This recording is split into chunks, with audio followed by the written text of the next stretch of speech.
यत सुनो लोगों, एक समय सीरिया देश में एक बहुत बड़ा सेनापति था। उसका नाम था नामान। वह शक्तिशाली था, लोग उसका आदर करते थे, राजा भी उस पर भरोसा करता था। लेकिन उसके जीवन में एक भयानक दर्द था। वह जो बॉडी था, उसके शरीर में बीमारी थी और उस समय कोड़ नोट से भी भयानक माना जाता था।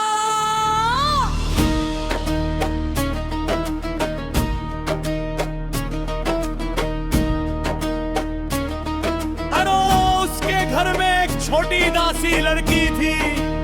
वो इस्राएल देश से लाई गई थी, लेकिन उसके अंदर विश्वास था। उसने नामान की पत्नी से कहा,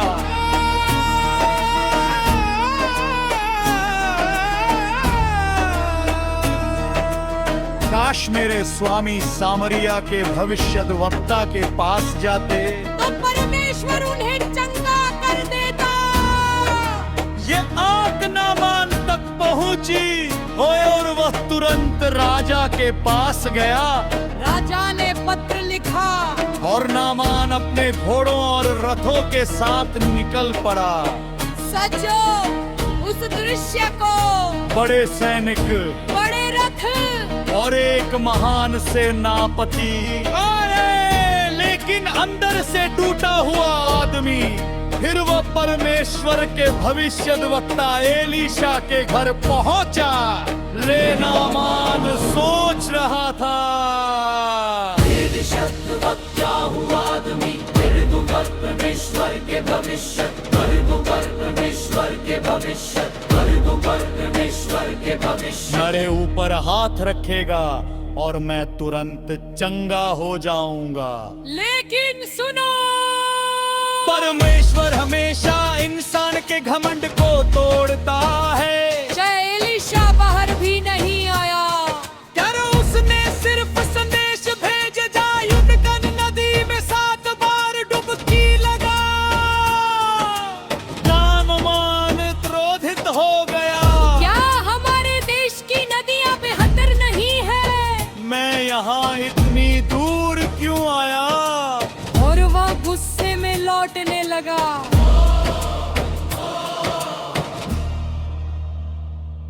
सुनो,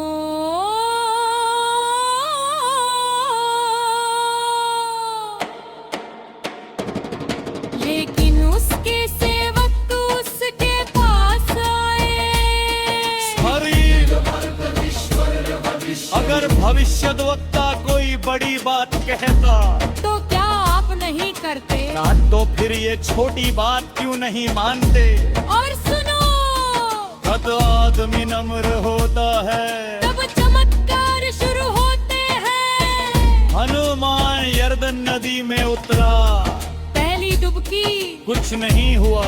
दूसरी डुबकी, अब भी कुछ नहीं। लेकिन वह रुका नहीं। और जैसे ही उसने 7वीं बार डुबकी लगाई, ये चमत्कार होगा।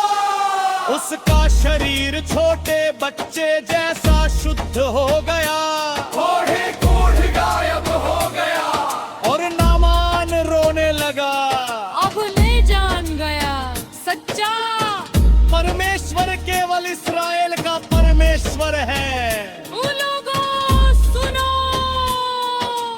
और आज भी बहुत लोग बाहर से मजबूत हृदय, लेकिन अंदर से टूटते हुए है। किसी के जीवन में पाप का कोर, किसी के जीवन में घमंड का कोर। लेकिन यीशु आज भी चंगा करता है। अगर नामान नम्र होकर चंगा हो सकता है, तो तुम्हारा जीवन भी बदल सकता है। बस परमेश्वर की आवाज मानो और वह सिद्ध हो गया। भक्तों पर परमेश्वर के भविष्य।